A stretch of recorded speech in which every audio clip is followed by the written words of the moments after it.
In this lecture, we will talk about creating a new account on AWS. A new account can be created on different ways.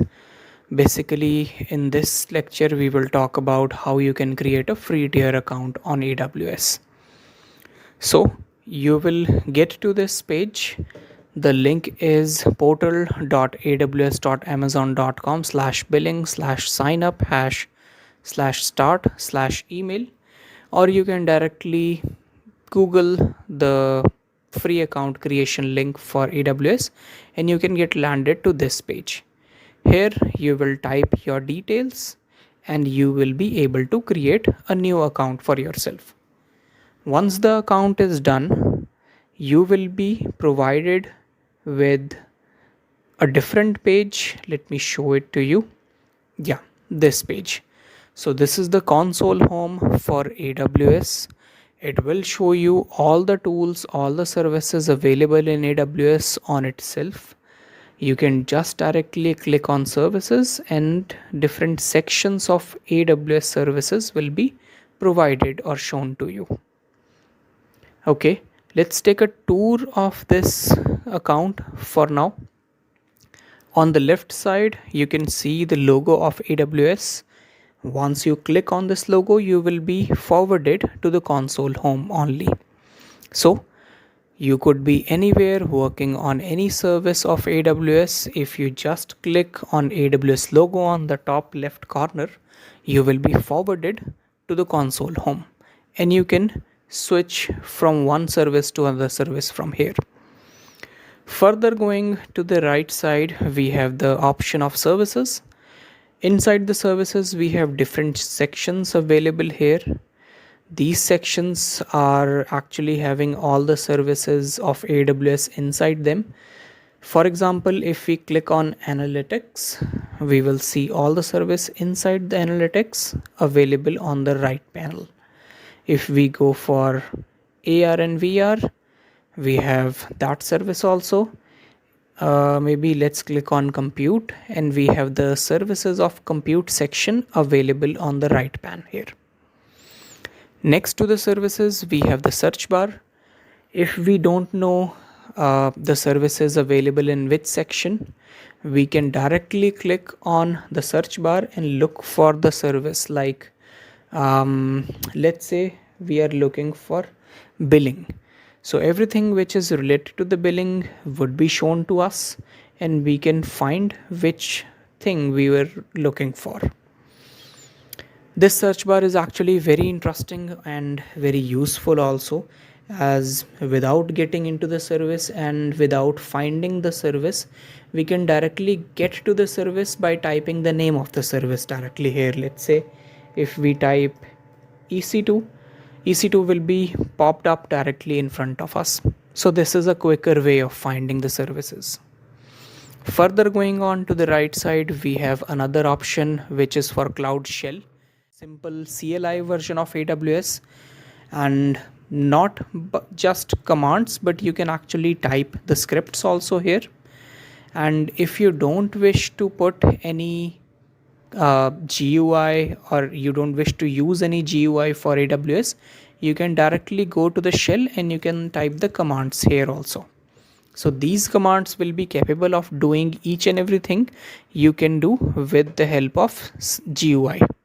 So there is no difference between GUI or CLI.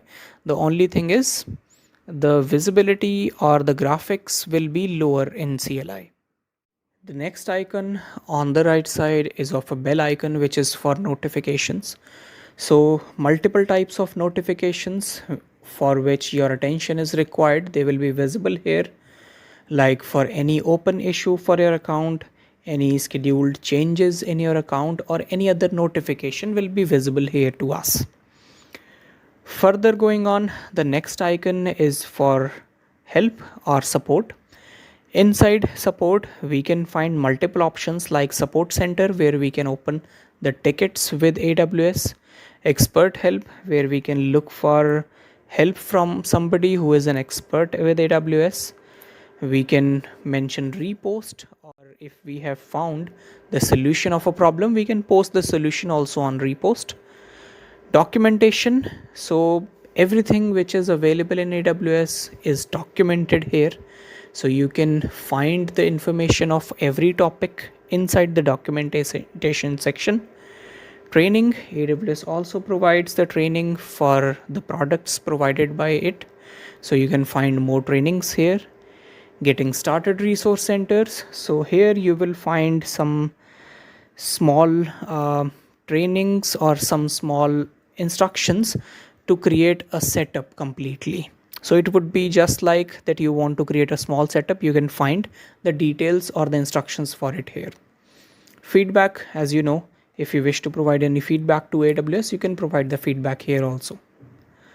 Further going on to the right side, we have the region, or we have the location on which we are connected. AWS actually has divided the services into multiple regions or multiple locations. So one single region is not just one single data center. It is a collection of at least 3 data centers or or 3 physical locations in that city or in that region. So for example, we are currently in US East Ohio.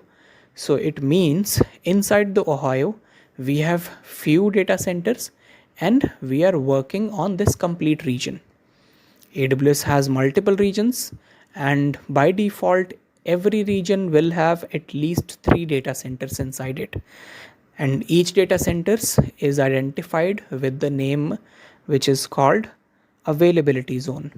So these are the regions, and every region inside has at least 3 availability zones. We can also change the region according to us. Wherever you wish to create your services, you can go to that region and create your services there only. It also depends on users sometimes. If your users are majoritarily living in one place and you want to create your services in that place only, then you can get to that region so that users will not need to move forward or move to another location to get the data. So it is always better to keep the services pretty near to the users only. Okay. Further going on, we have the user ID. By clicking on it, we can see there are multiple options. This is the account ID, which I would be blurring it out later on. Account will have all the account information available for you. Organization, if you want to connect multiple accounts or you want to make one account as a master and connect multiple slave accounts with it, you can connect it there also. Next option is service quota. Service quota is like the limitation for a service. It is like how many implementations of one service you can create parallelly. So like how many EC2 instances or how many databases you can create parallelly and keep them running. Billing dashboard will obviously give all the details about the billing, all the details about how much you have been billed, how much you could be billed in future. It actually provides the assumption which would be done in the next month. Further going on, we have security credentials. It will be taking care of all the security credentials for CLI and GUIs of your account. Again, we have settings. It will have some basic settings here.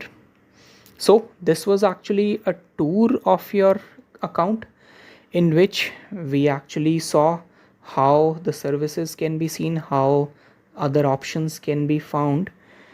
If you scroll down the screen, you will see there are few things which are not mentioned or not present here because we don't have any service currently running in the account. So this console home is mostly empty.